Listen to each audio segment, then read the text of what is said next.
Hey guys, আসসালামু আলাইকুম। আমি Israt Jahan and welcome Israt in Italy channel. কেমন আছেন সবাই? প্রথমে আমি আমার পরিচয় বলছি। আমার জন্ম ঢাকা ধানমন্ডিতেই আমার পড়াশোনা। বর্তমানে আমি একজন হাউসওয়াইফ, একজন মা।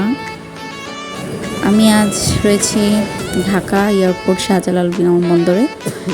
আমি এই প্রথম ঢাকা থেকে ইটালি যাচ্ছি আর প্রথম বিমান জার্নি। দিনটি ছিল 2025 জুনের 17। বোর্ডিং এবং ইমিগ্রেশন শেষ করে 2-3 ঘন্টার সময় আমি পেয়েছিলাম। তো ঘুরে ঘুরে এয়ারপোর্টটা দেখছিলাম। দেখতে দেখতে বিকেল হয়ে গেছে। তো বাচ্চাদের জন্য স্ন্যাক্স খুঁজছিলাম। তো দেখলাম সামনেই ক্যান্টিন। এখানে রিজনেবলের ভিতরে ভালোই খাবার আছে, খাবারের মান ভালো। এখান থেকে আমি কফি নিলাম, 2টি হটডগ নিলাম, দেন স্যান্ডউইচ নিলাম।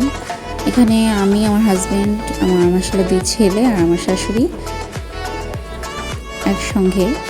যাই হোক, আর বেশি সময় নিব না।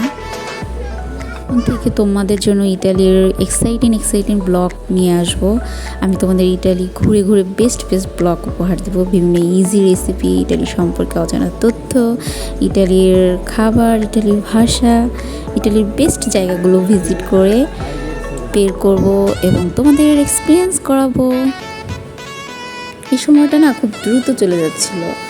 বাংলাদেশ থেকে প্রিয়জনের কাছ থেকে চলে আসা, নতুন একটা জীবন শুরু করা, অন্যরকম একটা এক্সাইটিং মুহূর্ত। এক পাশ দিয়ে আমরা লাইনে ছিলাম।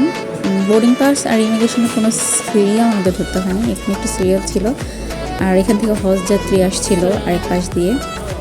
মনে হচ্ছিল জান্নাতের এক একজন পাখি আসছে, সবাই সালাম দিচ্ছিল। হোক, এই মুহূর্তটা ভাষায় বলে প্রকাশ করা যাবে না। যারা এই সময়টা ছিল তারা ফিল করতে পারবে। বিভিন্ন ক্রেভিং করে যাচ্ছিলো। বারবার প্লেন দেখছিলাম, আমরা এমিরেটস প্লেনে উঠি। আশা করতেছি গাইজ তোমরা সবাই আমার পাশে থাকবা আমার এই ইটালি জার্নিতে। যদি ব্লগটা ভালো লাগে তাহলে প্লিজ সাবস্ক্রাইব, লাইক, কমেন্ট দিতে ভুলো না। নেক্সট ব্লগে আমি নিয়ে আসবো আমার Dhaka to Dubai plane journey, Emirates Airlines. সবাই ভালো থাকবে, আমার জন্য দোয়া করবে। এখানে কেবিন ক্রুগুলো মাশাআল্লাহ অনেক ভালো। তারা বাচ্চাদের সাথে খুব ভালো বিহেভ করে, ইভেন সবার সাথে। তাদের ব্যবহার বলার মতো না। তো আজ এখানেই শেষ করছি। খুদা হাফিজ, আসসালামু আলাইকুম।